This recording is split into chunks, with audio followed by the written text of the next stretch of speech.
കണ്ണൂർ കോർപ്പറേഷനിലേക്ക് ഇപ്പോൾ AIYFന്റെ പ്രതിഷേധ പ്രകടനം നടക്കുകയാണ്.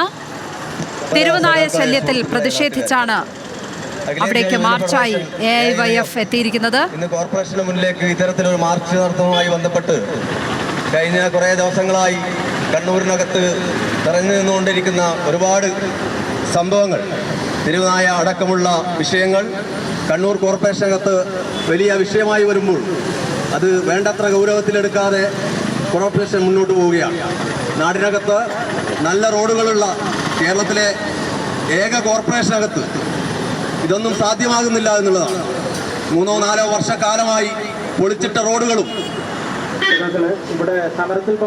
പ്രിയപ്പെട്ട എൻ്റെ സുഹൃത്തുക്കളോട് പറയാനുള്ളത്, ഇതുമായി ബന്ധപ്പെട്ട് നിരവധിയായ സമയത്ത് AIYFും അതുമായി ബന്ധപ്പെട്ട സംഘടനകളെല്ലാം ഇത്തരത്തിലുള്ള പരാതികളും പ്രതിഷേധങ്ങളുമായി കോർപ്പറേഷനകത്ത് മുന്നോട്ട് വന്നിട്ടുള്ളതാണ്. അത്തരത്തിൽ വലിയ പ്രതിഷേധങ്ങൾ കണ്ടിട്ടും കോർപ്പറേഷൻ പാഠം പഠിക്കാതെ, തെരുവുനായ ശല്യത്തിന് പരിഹാരം കാണാതെ, നഗരത്തിലെ റോഡിന്റെ ശോചനീയാവസ്ഥ പരിഹരിക്കാതെ, കണ്ണൂർ സ്റ്റേഡിയത്തിന്റെ ശോചനീയാവസ്ഥ പരിഹരിക്കാതെ നിഖിൽ അളവൂർ ചേർന്നു. അവിടെ നിന്ന് നിഖിൽ, വിശദാംശങ്ങൾ എന്താണ്?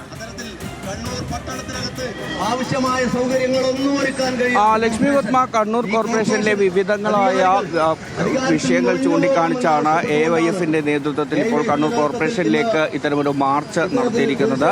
നഗരത്തിലെ തെരുവുനായ ശല്യത്തിൽ പരിഹാരം കാണുക, ഒപ്പം തന്നെ മൾട്ടി കാർ പാർക്കിംഗ് തുറന്നു കൊടുക്കുക, ഒപ്പം തന്നെ കാർ പാർക്കിങ്ങിന്റെ നിർമ്മാണവുമായി ബന്ധപ്പെട്ട അഴിമതി അതിൽ അന്വേഷണം നടത്തുക, നഗരത്തിലെ റോഡുകളുടെ ശോചനീയാവസ്ഥ പരിഹരിക്കുക, മാലിന്യ നീക്കത്തിലെ അനാസ്ഥ പരിഹരിക്കുക തുടങ്ങിയ കാര്യങ്ങൾ പ്രതിഷേധം സംഘടിപ്പിച്ചത്. കഴിഞ്ഞ കുറേ നാളുകളായി ഇത്തരത്തിൽ പ്രതിപക്ഷ സംഘടനകളും ഒപ്പം തന്നെ യുവജന സംഘടനകളും എല്ലാം തന്നെ കോർപ്പറേഷനെതിരെ വലിയ രീതിയിലുള്ള പ്രതിഷേധം നടത്തി വരുന്നുണ്ട്. ഇന്ന് തന്നെ DYFIയുടെ നേതൃത്വത്തിലും കോർപ്പറേഷന് മുന്നിൽ ഉപരോധ സമരം നടന്നുകൊണ്ടിരിക്കുകയാണ്. ഈ നിരവധിയായ വിഷയങ്ങളിൽ കോർപ്പറേഷന്റെ ഭാഗത്തു നിന്ന് കൃത്യമായ ഇടപെടലുകൾ ഉണ്ടാകുന്നില്ല എന്നൊരു ആക്ഷേപമാണ് പ്രതിപക്ഷ സംഘടനകളെല്ലാം തന്നെ ഇവിടെ ഉന്നയിക്കുന്നത്. കോർപ്പറേഷനിലെ പ്രതിപക്ഷം അത്തരത്തിൽ കോർപ്പറേഷൻ യോഗങ്ങളിൽ ഉൾപ്പെടെ കഴിഞ്ഞ ദിവസങ്ങളിലെല്ലാം തന്നെ വലിയ രീതിയിൽ ഈ വിഷയങ്ങളെല്ലാം ഉന്നയിച്ചതാണ്. എന്നാൽ തെരുവുനായ ശല്യം ഉൾപ്പെടെയുള്ള വിഷയങ്ങളിൽ ഒരു തരത്തിലും ഇടപെടൽ ഉണ്ടാകുന്നില്ല എന്ന ആക്ഷേപം ഇപ്പോഴും ശക്തമാണ്. നമുക്കറിയുന്നത് പോലെ കഴിഞ്ഞ ദിവസമാണ് 2 ദിവസങ്ങൾക്കിടെ 80ഓളം ആളുകളെ നഗരത്തിൽ തെരുവുനായ കടിക്കുന്ന ഒരു സാഹചര്യം ഉണ്ടായത്.